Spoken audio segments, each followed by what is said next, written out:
ഒരു സ്നേഹക്കൂട്ട് കഥ മാറി മറിയോട്ടെ നമ്മുടെ ഇന്ദ്രൻ നമ്മുടെ പല്ലവി പഠിപ്പിക്കുന്ന കോളേജിൽ ചേരുകയാണ് പുതിയ സ്റ്റുഡന്റ് ആയിട്ട് പഠിക്കാൻ വേണ്ടി. അപ്പൊ നമ്മുടെ പ്രിൻസിപ്പാളിന്റെ അടുത്ത് വന്ന് നമ്മുടെ ഇന്ദ്രൻ അപേക്ഷയൊക്കെ കൊടുത്ത് എന്നിട്ട് പറയുന്നുണ്ട്, പഠിക്കാനുള്ള എന്റെ ആഗ്രഹം സാർ തള്ളിക്കളയരുത് എന്നൊക്കെ പറഞ്ഞ് ഇന്ദ്രൻ കയ്യും കാലും പിടിച്ച് അവിടെ സീറ്റൊക്കെ ഒപ്പിക്കുന്നുണ്ട്. ശേഷം നമ്മുടെ പല്ലവി പഠിപ്പിക്കുന്ന സെയിം ക്ലാസ്സിൽ തന്നെയാണ് അവിടെ സ്വാതിയും ഉണ്ട് കേട്ടോ. അപ്പൊ ആ ഒരു ക്ലാസ്സിൽ തന്നെയാണ് നമ്മുടെ ഇന്ദ്രനും വരുന്നത്. അപ്പൊ നമ്മുടെ ഇന്ദ്രന്റെ വരവൊക്കെ കണ്ടപ്പോൾ നമ്മുടെ സ്വാതിക്ക് സന്തോഷമായി.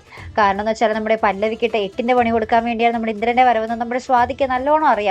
അപ്പൊ നമ്മുടെ സ്വാതി ഭയങ്കര ഹാപ്പി ആയിട്ട്, നമ്മുടെ ഇന്ദ്രനാണെങ്കിൽ കോളേജിൽ ആ ഒരു പല്ലവി ക്ലാസ് എടുത്തുകൊണ്ടിരിക്കുന്ന ഒരു സമയത്ത് ഭയങ്കരമായിട്ട് ശല്യപ്പെടുത്തുവാണ്.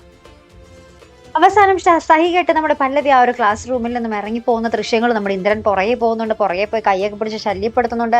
ഭയങ്കര ശല്യം ചെയ്യുന്ന ഒരു നിമിഷങ്ങൾ തന്നെയാണ് നമുക്ക് ഇന്നത്തെ പ്രൊമോയിൽ കാണുവാൻ സാധിക്കുന്നുണ്ട്. പിന്നെ എന്തായിരിക്കും നമ്മുടെ പല്ലവി ചെയ്യാൻ പോകുന്നത്? പല്ലവി ഇനി ആ കോളേജിൽ നിന്ന് പോകുമോ? പോരാ തന്നെ നമ്മുടെ സേതുമാധവൻ എന്തായിരിക്കും എങ്ങനെയായിരിക്കും ഇതിനെതിരെ പ്രതികരിക്കാൻ പോകുന്നത് അല്ലെ? അപ്പൊ എന്തായാലും നോക്കി കാണാട്ടോ. അപ്പൊ ഇതുപോലെ പ്രൊമോ റിവ്യൂസിനും എപ്പിസോഡ് റിവ്യൂസിനും ഒക്കെ നിങ്ങൾ മറക്കാതെ ചാനൽ സബ്സ്ക്രൈബ് ചെയ്യുക.